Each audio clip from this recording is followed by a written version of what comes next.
ચાલો આજે એક કચ્છના ઇતિહાસમાં એક ડૂબકી મારીએ. અહીં આપણને બે મોટા નામ જોવા મળે છે. એક જે દંતકથાઓમાં અમર થઈ ગયા અને બીજા જેમણે ઇતિહાસ બનાવ્યો. તો ચાલો આજે એ શૌર્ય અને રણનીતિની આખી ગાથાને સમજીએ જેણે કચ્છ રાજ્યનો પાયો નાખ્યો. વિચારો, એક તરફ રણની સૂકી ધરતી અને બીજી તરફ ઘૂઘવતો સાગર, આ બેની વચ્ચે આવેલી ભૂમિ એટલે કચ્છ. એની ભૂગોળ જેટલી અલગ છે ને, એનો ઇતિહાસ એનાથી પણ વધારે વીરતાની ગાથાઓથી ભરેલો છે. આ એ જ જમીન છે જ્યાં એક મહાન રાજવંશે સદીઓ સુધી રાજ કર્યો.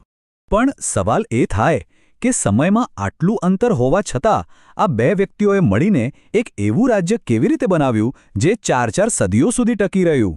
એક દંતકથા અને એક સમ્રાટ, આ બંનેએ કચ્છને આખરે કેવો આકાર આપ્યો? ચાલો આ રસપ્રદ સફર શરૂ કરીએ.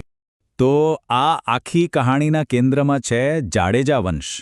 એટલે સૌથી પહેલાં તો એ સમજવું પડે કે આ લોકો કોણ હતા અને કચ્છ સાથે એમનો સંબંધ કેવી રીતે જોડાયો.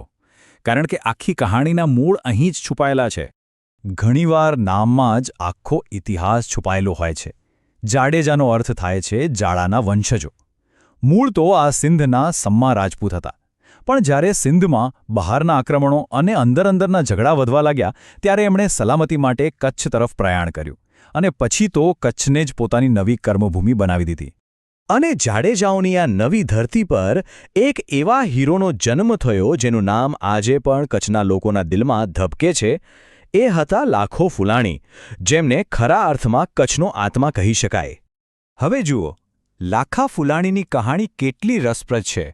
હતા તો રાજવી પરિવારના, પણ લોકવાયકા એવું કહે છે કે એમનો ઉછેર સામાન્ય લોકોની વચ્ચે દેશવટામાં થયો હતો. કદાચ આ જ કારણ હતું કે લોકો એમને પોતાના માનતા હતા. એમણે કેરાને પોતાની રાજધાની બનાવી, પણ એમની ઓળખ એક શાસક તરીકે ઓછી અને એક મહાન દાતાર અને શૂરવીર તરીકે વધારે બની. પણ કહેવાય છે ને કે સાચો યોદ્ધા મિત્રતા માટે પણ જીવ આપી દે. બસ એવું જ કંઈક થયું આટકોટના યુદ્ધમાં. જ્યારે સૌરાષ્ટ્રના રાજા રા ગ્રહરીપુ પર પાટણના શક્તિશાળી મૂળરાજ સોલંકીએ હુમલો કર્યો ત્યારે લાખો ફુલાણી મિત્રતા નિભાવવા માટે રણમેદાનમાં કૂદી પડ્યા. એ ભીષણ યુદ્ધમાં તેઓ એવી બહાદુરીથી લડ્યા કે દુશ્મનો પણ જોતા રહી ગયા અને ત્યાં જ તેઓ વીરગતિ પામ્યા. અને લોકોના દિલમાં એમનું શું સ્થાન હતું એ આ એક જ દુહો બધું કહી દે છે. લાખાનું મૃત્યુ માત્ર એક રાજાનું મૃત્યુ નહોતું, એ તો કચ્છના લોકો માટે જાણે પોતાના ઘરના કોઈ સભ્યને ગુમાવવા બરાબર હતું. અને એટલે જ એમની યાદ આજે પણ ત્યાંના લોકગીતોમાં જીવંત છે. કોઈ પણ મોટા હીરોના ગયા પછી એક ખાલીપો સર્જાય છે. લાખા ફુલાણી પછી કચ્છમાં પણ બરાબર એવું જ થયું. શૌર્યની ગાથા હવે ધીમે ધીમે વિશ્વાસઘાત અને ષડયંત્રના અંધારા રસ્તા પર વળી રહી હતી. થયું એવું કે કોઈ એક મજબૂત શાસક ન હોવાને કારણે આખું કચ્છ જાણે નાના નાના ટુકડાઓમાં વેચાઈ ગયું. દરેક જાડેજા સરદાર પોતપોતાના વિસ્તારનો રાજા બની બેઠો. એકતા રહી જ નહીં અને આ અંદરનો વિખવાદ જ એક મોટા દગા માટેનું મેદાન તૈયાર કરી રહ્યો હતો. અને એ દગો આવ્યો પોતાના ઘરમાંથી જ. મહત્વાકાંક્ષી જામ રાવળે સત્તા માટે એક એવો પ્લાન બનાવ્યો જે સાંભળીને પણ ધ્રુજારી આવી જાય. પોતાના જ ભાઈ જામ હમીરજીને મિત્રતાના નામે ભોજન પર બોલાવ્યા. શરત માત્ર એટલી જ કે મહેમાનો હથિયાર વગર આવશે. અને પછી નિશસ્ત્ર હમીરજીની દગાથી હત્યા કરી નાખી. વિચારો એમની હાલત. પિતાની હત્યા થઈ ગઈ, રાજપાટ છીનવાઈ ગયું. હમીરજીના યુવાન દીકરાઓ માટે હવે પોતાની જન્મભૂમિ સૌથી ખતરનાક જગ્યા બની ગઈ હતી. મોટા પુત્ર ખેંગારજીની આગેવાની હેઠળ એમને જીવ બચાવવા માટે રાતના અંધારામાં કચ્છ છોડીને ભાગવું પડ્યું. પણ ઇતિહાસની આ જ તો મજા છે. જ્યારે લાગે કે એક અધ્યાય પૂરો થઈ ગયો ત્યાંથી જ બીજો શરૂ થાય છે. હવે આ ગાથાના મંચ પર એન્ટ્રી થાય છે આપણા બીજા હીરોની, ખેંગારજી.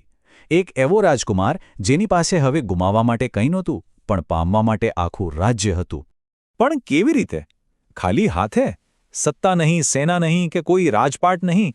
એક દેશવટો ભોગવી રહેલો રાજકુમાર આટલા મોટા દુશ્મનનો સામનો કરે, પણ તો કરે કઈ રીતે?